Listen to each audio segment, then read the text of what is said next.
L'étranger, The Stranger or The Outsider is a 1942 novel by French author Albert Camus. Though it is a work of fiction, it is often cited as an example of Camus' philosophy of absurdism. The Stranger has had a profound impact on millions of readers through the story of an ordinary man unwittingly drawn into a senseless murder on an Algerian beach. Camus explored what he termed the nakedness of man faced with the absurd. Merceau, an indifferent French Algerian, is the protagonist of The Stranger, to whom the novel's title refers. The novel begins, "Maman died today. Or yesterday maybe, I don't know. I got a telegram from the home, mother deceased, funeral tomorrow, faithfully yours." That doesn't mean anything. Maybe it was yesterday. Right from the start, we can see Merceau's emotional indifference and detached personality. An aspect that is often lost in translation is that he uses the child's word maman, literally mommy, instead of the more adult mother. Camus wrote in his notebooks that the curious feeling the son has for his mother constitutes all his sensibility. Merceau is asked if he wants to see his mother, who is sealed in the coffin. He declines the offer. During the vigil, he drinks coffee and smokes cigarettes next to the coffin, showing his indifference to his mother's death. That night, he happily arrives back in Algiers. The next day, he goes to the beach for a swim. There, he runs into Marie, his former co-worker. They go to watch a comedy at the movie theater that evening and spend the night together. Throughout the novel, Marie asks him if he loves her, and he simply replies that it didn't mean anything, but probably not. She also asks him if he wants to marry her. He replies indifferently, but says that they can get married if she wants to, so they become engaged. Merceau has an encounter with one of his neighbors who curses and beats his mangy dog. One day, he laments that his dog has run away and can be heard weeping in the night, longing for its return. This strong grief over someone losing his dog contrasts with Merceau's indifference at losing his mother. The climax of the novel takes part on a Sunday trip to a beach house. The sun was starting to burn my cheeks, and I could feel drops of sweat gathering in my eyebrows. The sun was the same as it had been the day I buried Mama, and like then, my forehead especially was hurting me, all the veins in it throbbing under the skin. It was this burning which I couldn't stand anymore. That made me move forward. I knew that it was stupid, that I couldn't get the sun off me by stepping forward. But I took a step, one step forward, and this time, without getting up, the Arab drew his knife and held it up to me in the sun. The light shot off the steel, and it was like a long flashing blade cutting at my forehead. My whole being tensed, and I squeezed my hand around the revolver. The trigger gave. I knew I had shattered the harmony of the day, the exceptional silence of a beach where I had been happy. Then I fired 4 more times at the motionless body, where the bullets lodged without leaving a trace, and it was like knocking 4 quick times at the door of unhappiness.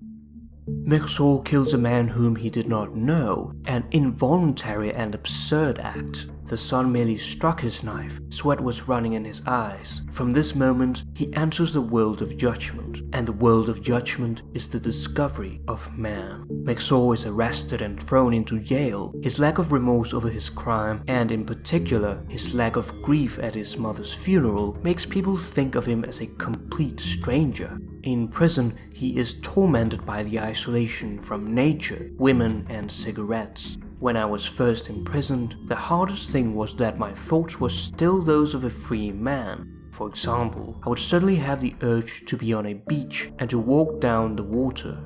He eventually adapts, sharing his mother's attitude that after a while you could get used to anything.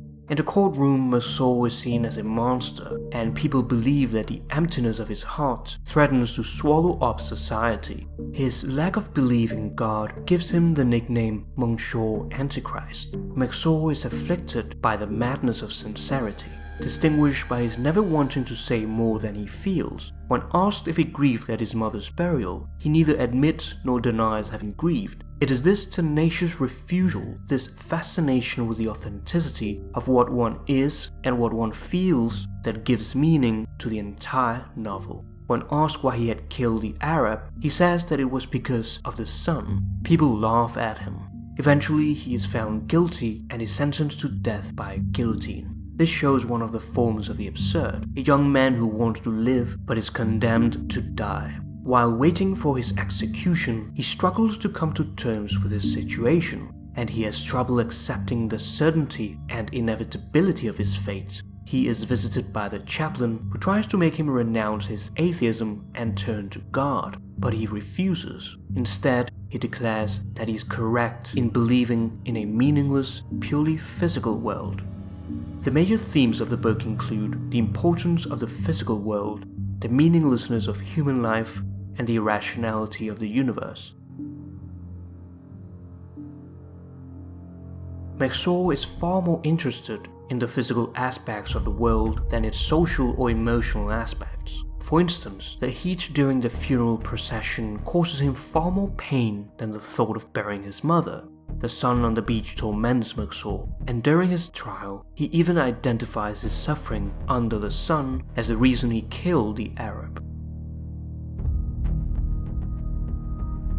The second theme is the irrationality of the universe. Although the notion of the absurd is not mentioned in the novel, it is implicit in it, which is best described as the conflict between the human tendency to seek inherent value and meaning in life, and the human inability to find any in a purposeless, meaningless, and irrational universe, with the unreasonable silence of the universal response. Trying to define this is like water slipping through one's fingers. However, this world in itself is not absurd. What is absurd is our relationship with the universe, which is irrational. The absurd depends as much on man as on the world. It is all that links them together. Thus, the universe and the human mind do not each separately cause the absurd, but rather the absurd arises by the contradictory nature of the two existing simultaneously.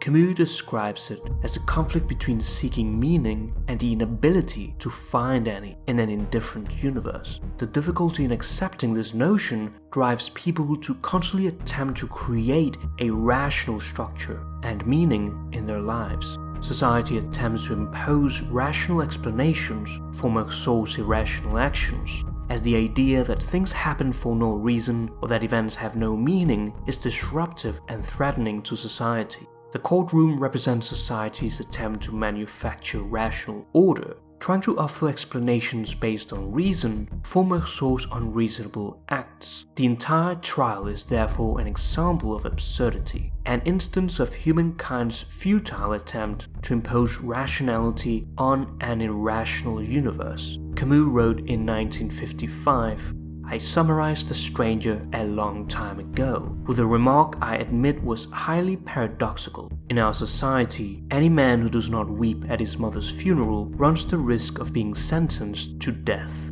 I only meant that the hero of my book is condemned because he does not play the game." In absurdism, the only certain thing in life is the inevitability of death. And because all humans will eventually meet death, all lives are equally meaningless. Merceau realizes this towards the end of the novel. Just as he is indifferent to much of the universe, so is the universe indifferent to him. We are born into a world that was there before and will remain there after we're gone. However, in this seemingly dismal realization, he's able to attain happiness. When he fully comes to terms with the inevitability of death, he understands that it does not matter whether he dies by execution or lives to die a natural death at an old age. Since we're all going to die, it's obvious that when and how don't matter. Merceau starts to truly embrace the idea that human existence holds no greater meaning. He abandons all hope for the future and accepts the gentle indifference of the world. This acceptance makes him feel happy. For the first time, in that night alive with signs and stars, I opened to the gentle indifference of the world, finding it so much like myself, so like a brother, really. I felt that I had been happy and that I was happy again.